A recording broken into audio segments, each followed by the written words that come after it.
The first flakes fell soft as feathers. No one feared them at first. Children stuck out their tongues to taste the sky, laughing. The wagons creaked onward, wheels biting the dirt, oxen steaming in the autumn chill. Then the flakes thickened. Fat, wet snow slapped wagon covers and blurred the horizon. The road vanished under white. "Keep them moving," George Donner shouted over the rising wind, his beard already crusted with ice. But the oxen balked, eyes rolling, nostrils flaring. The animals sank knee-deep in powder, unable to drag the heavy wagons. The reed children cried out as one wagon tipped sideways, wheel snapping. The snow did not stop. It came in sheets, hammering the mountain pass, blotting out the sun. Within hours, the trail was gone. The Donner Party, 87 souls chasing California's dream, were prisoners of the Sierra Nevada. Inside a canvas wagon, Tamsin Donner clutched her youngest to her chest. The child whimpered, his lips tinged blue. She looked at her husband through the flap, eyes wide with the question she dared not speak.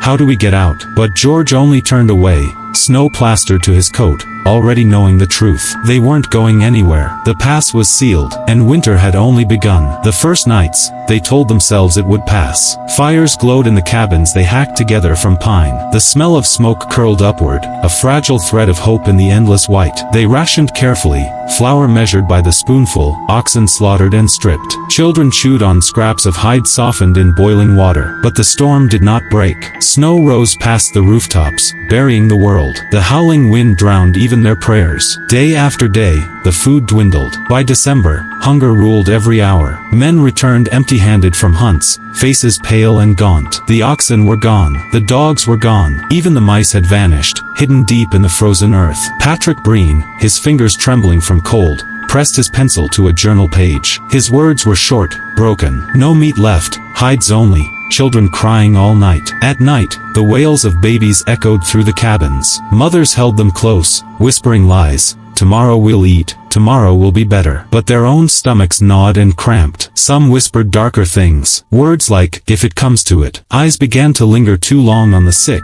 the old, the dying. The first body froze stiff in the snow. And somewhere, in the stillness of the night, a knife flashed in the firelight. Warning, here's where you pause. Would you be strong enough to resist? Or would you already be sharpening the knife, whispering, "Forgive me," as you cut into a neighbor's thigh? This is the edge where humanity breaks. If you can feel that chill creeping into your bones, don't turn away. Backhand index pointing right. Subscribe now, because this is only the beginning, and the darkest parts are yet to come. The boy woke to the sound of steel scraping bone. At first he thought it was a dream, the fire snapping, wind screaming through cracks in the log walls. But then he saw it, a shadow crouched over the stiff body in the corner, a knife flashing in the orange glow. Don't look," the man whispered, voice raw. His hands shook as he sawed through frozen flesh. The boy pulled the blanket over his face, but the smell found him anyway. A thick, greasy odor, heavier than the pine smoke. He pressed his hands to his ears, but he could still hear it, the tearing, the sucking sound of blade through muscle. By dawn, the body was gone. In its place, a pan of meat sat roasting on the fire. "Eat," the man muttered,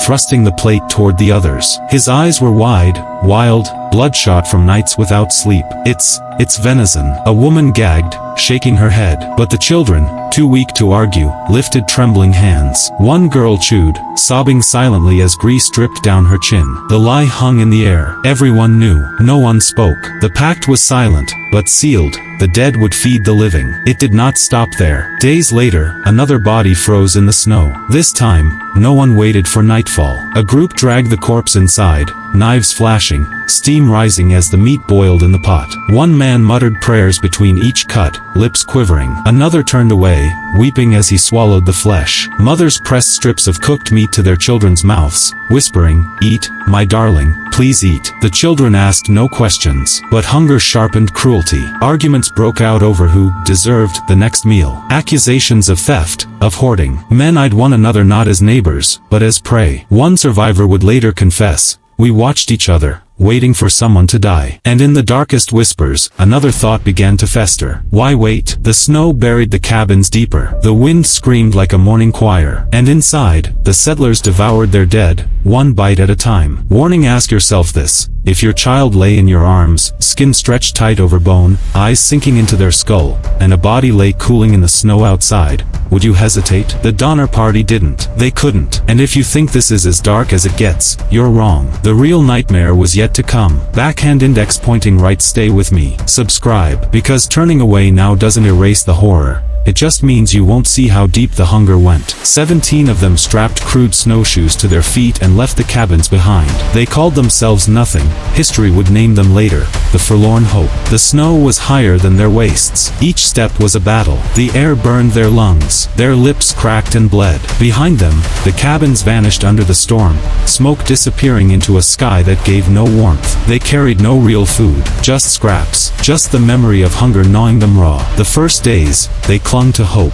They spoke of California, orange groves, soft sun, rivers glittering gold. They sang to keep their spirits alive. But the mountains were endless, and the snow kept falling. On the fourth day, one collapsed. His skin was pale as the snow, lips blue, chest unmoving. The group gathered, staring down, their stomachs cramped, hollow, screaming louder than grief. One woman crossed herself. God forgive us. Another man pulled his knife. They cut him open, steam rising in the freezing air. The smell of blood was sharp, metallic, almost sweet. They roasted strips of flesh over a meager fire, grease dripping into the flames. No one spoke as they chewed, eyes down, teeth tearing. By the seventh day, another fell, and another. The dead were not buried. The snow was grave enough, but their bodies were carved, stripped, boiled down until nothing was left but bone and gristle. One girl sobbed, refusing at first, until hunger took her hand and forced the meat to her lips. She gagged, then swallowed, tears freezing to her cheeks. Another man whispered, voice trembling, better them than us. By the 10th day, the Forlorn Hope were gaunt, hollow-eyed creatures, fingers blackened from frostbite, faces hollow as skulls. They staggered, half dead, chewing strips of frozen flesh, lips smeared with blood. When one woman began to laugh, a cracked, broken sound, the others did not stop her. Madness was as natural as breathing. At last, weeks later, 7 stumbled into a settlement. They were carried inside, laid by fires, fed broth. But when neighbors came to help them undress, they recoiled.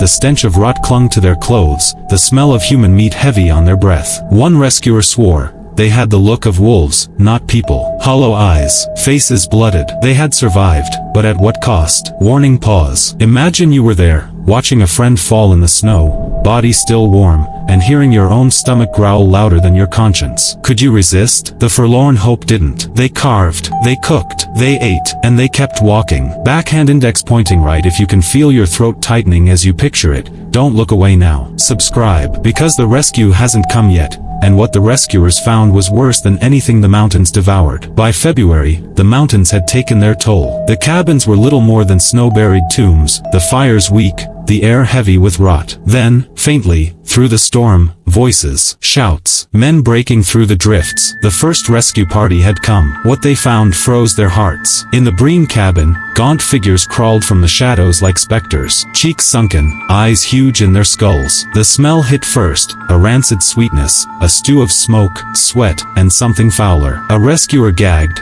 pulling his scarf across his mouth. God above. In the corner lay bodies, half covered in snow tracked inside. One was hacked apart, ribs spread open, flesh stripped away. Bones littered the floor like firewood. Children sat by the fire gnawing on them. One boy looked up, face smeared red, and whispered, Mama says it's dear. The rescuers moved cabin to cabin. They found George Donner, arm rotting with gangrene, too weak to rise from his bed. They found Tamsin, his wife, still tending him, her face drawn, eyes glassy with starvation. She refused to leave him. They found others frozen stiff in corners, limbs hacked clean. Some lay half buried in the snow outside, bellies cut open, meat carved away in strips. One rescuer wrote later, the spectacle of suffering was such as I hope never to witness again. They were eating the remains of their dead companions. They told us themselves, with no shame, no hesitation. And I believed them, for the evidence lay around us in heaps. The survivors clutched at the rescuers, skeletal fingers digging into coats, begging,